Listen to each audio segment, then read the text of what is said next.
Hi, I'm Ashley, and welcome to my synthesis on cannabidiol for opioid use disorder. Opioid addiction is a hot topic at the forefront of the Canadian healthcare agenda. You can't open a newspaper or watch TV without hearing about the opioid crisis in Canada. Last year, in Ontario alone, there were over 700 deaths as a result of opiate overdose, surpassing all other forms of accidental death in the province, leaving public health policymakers and healthcare providers searching for ways to put an end to this all-time high number of tragedies. Now known as an epidemic, there are almost 60,000 people on opiate substitution therapy, or OST, in the province, showing the growth of the problem in epic proportions. So, why should you care? At a population rate equivalent to that of a small city, combined with the fact that OST prescribers still practice independently of primary care providers, you may very well have people on OST in your practice and not even know it. In Halton Region, last year, a community outpatient opioid outreach team saw over 450 people for one-to-one counseling. In team meetings, staff started discussing a trend or pattern they see in their clients with marijuana use. Clients were coming to session and reporting that using cannabidiol, the non-psychoactive component of marijuana, decreased the cravings, intense withdrawal symptoms, and pain associated with opiates and opiate cessation, and furthermore, reduce the intensity of pain that may have contributed to their opioid use in the first place. Intrigued, I decided there were enough claims to research cannabidiol as an intervention for reducing the harm associated with opioid use disorder. I'm hoping that what I found can be useful to you in your practice in some way. And if you think the topic doesn't affect you, you might want to reconsider given the following. Take, for example, the changing legal landscape of marijuana in Canada. With legalization set for July 1st of 2018, the concept of recreational pot use is shifting away from stigma towards a harm reduction model on the evidence-informed practices of other countries who've successfully done so. The purpose of legalizing cannabis ties directly into cannabinoids for harm reduction.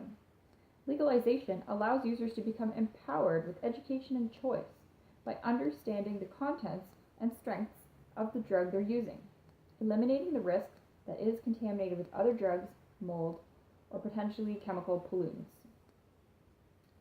Although legalization means greater and easier access to marijuana, it also allows the opportunity for patients to feel they can disclose of pot use openly with their healthcare providers.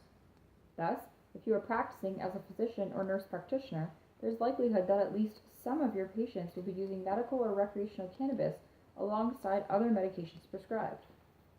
The point of this side note is that with changing laws pending and cannabis research evolving, it is clearly here to stay in the very near future. Despite this upstream approach, the stigma associated with cannabis continues, making educating stakeholders the central focus of CBD as an intervention. Now, back to CBD specifically, advances in neuropsychiatry in the early 1970s discovered that the brain has opioid receptors. An animated slide available in a PowerPoint thereafter demonstrates this. These receptors are named after the actual drug, as the primary binding agent is opiates. We know that receptor depletion, aka stopping the drug, results in withdrawal. Simply put, OST acts by keeping receptors fueled with a comfortable supply of the medication. It fills the receptor to the point that any attempts to use further opiates are null and void, having no psychoactive effect or creating no high. However, challenges include risks associated with safe initiation early on in OST. A barrier to methadone for some is that it takes days to weeks to build up a therapeutic dose. In contrast, Suboxone users must be in withdrawal for 1 to 3 days, depending on the drug previously used and the prescriber's comfort level. It wasn't until 20 years later, in 1991, that cannabinoid receptors were also discovered. CBD has been shown in systematic reviews to reduce the cravings, withdrawal symptoms, and pain associated with opiate use by acting on what we call secondary receptor sites, where the primary receptor molecules fill a receptor. Allosteric regulators, like CBD, are known to act on secondary receptor sites. These smaller molecules piggyback onto larger ones, acting as a dimmer switch instead of an on-off button. The secondary mechanism of action is quickly becoming an area of growing research in pharmacology, and is the perfect opportunity for CBD to work in tandem with OST, or potentially in lieu of in some cases. In summary, CBD has the potential to be a useful intervention in the management of opioid use disorder, largely by improving retention in traditional opiate substitution therapy. Retention in OST has been proven to reduce HIV and hepatitis transmission, reduce overdoses, and reduce crime rates. With 60,000 people on OST and 59% of those originating from prescribing, it is our ethical responsibility as future prescribers to become aware of current challenges in a changing healthcare environment. It's up to us to be open to education on modern, innovative treatments with the potential to reduce harm and improve quality of life.